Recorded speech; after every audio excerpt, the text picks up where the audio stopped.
Negrito, back set. To Michelle Gumabaw. And they will go to Vanny Gandler, but she is blocked. Gumabaw, excellent dig. Gumabaw with a help of the net line as Negrito will give it to Galanza. Signal HD Spikers, hihilahin ang Creamline pababa upang pagharian ng PVL team standing. Coach Shaq De Los Santos, may nilulutong laban kay Coach Sherwin. Tots Carlos, absent sa game versus Signal. CCS, paano na? Wagi ang Signal HD Spikers via straight sets victory versus Strong Group Athletics, 25-7, 25-16 at 25-16. Dinurog ni Jel Cayuna at ng buong Team Signal ang SGA sa kanilang comeback win matapos magapi ng Choco Mocho Flying Titans. Matatandaan na minadali ng Choco Mocho ang laban at nakuha ng straight sets ang panalo. Malaking factor ang pagkatalo ng Signal laban sa Choco Mocho upang magpursigi ang buong team. Evident ang matinding grit ng Signal at naitala ang pambihirang 25-7 set 1 score versus Strong Group. Malaking paghahanda naman ang niluluto ni Coach Shaq De Los Santos upang bigyan ng upset ang pinakamalaking isda sa komperensya. Handa nang harapin ng Signal ang Creamline. Don Macandili, handa nang buwis buhay digs. Vanny Gandler at Sas Molina, ibibigay ang 100%. Jovelyn Gonzaga at Riri Meneses, nakahanda na ang depensa sa taas. Sa katauhan ni Don Macandili ay isusugal ni Coach Shaq ang unang alas upang mapigilan ang mga veteran spikers ng Creamline na sina Gemma Galanza, Eliza Valdez at Michelle Gumabaw. Matatandaan na isa si Don sa mga iilang libero na kayang pigilan ng Creamline. Evidence sa mga past games ni Macandili katindig wearing F2 jersey na kaya nitong baguhin ang laban, kung saan ilang beses na nilang napataob ang Creamline.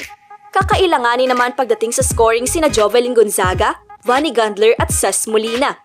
Ang tambalan ng tatlong spikers na ito ang pinakamabisa upang mabigyan ng matinding pinsala ang Creamline. Mga swag ni Riri Meneses walang kupas upang mawala sa laro ang opposing team. Lastly, advantage ng Signal si Jel Cayuna. Sa lahat kasi ng PVL setters ay tanging si Cayuna lamang ang may kakayahan o lampasan si legendary setter Gia de Guzman. Evident dito ang multiple best setter awards ni Cayuna over Gia de Guzman.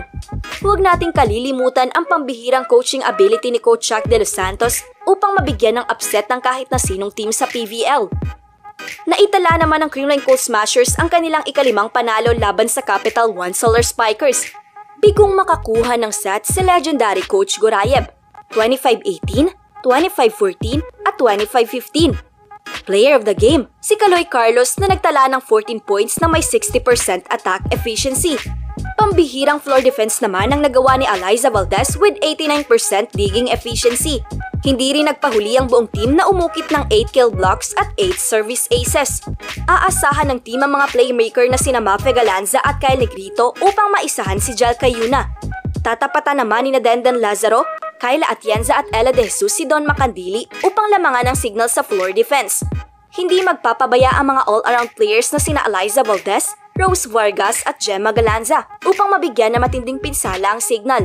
Critical naman ang inclusion ni Michelle Gumabaw sa first 6 na Creamline dahil sa Korean V-League stint ni Tots Carlos. Ayon sa balita na baka absent si Tots Carlos sa laban versus Signal dahil sa naturang drafting ng Asian import sa South Korea. Dahil dito ay nangangambang maraming tagahanga ng CCS. Kung magkataon na totoo nga ang balita ay madali para sa Signal na lampasuhin ang Creamline. Magaganap ang much-anticipated game March 26, Martes, alas 6 ng gabi sa PhilSport Arena.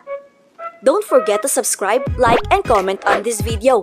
I-click din ang notification bell para lagi kayong updated sa Creamline happenings. Ito ang Heart of Creamline, ang OG channel para sa balitang Cold Smashers.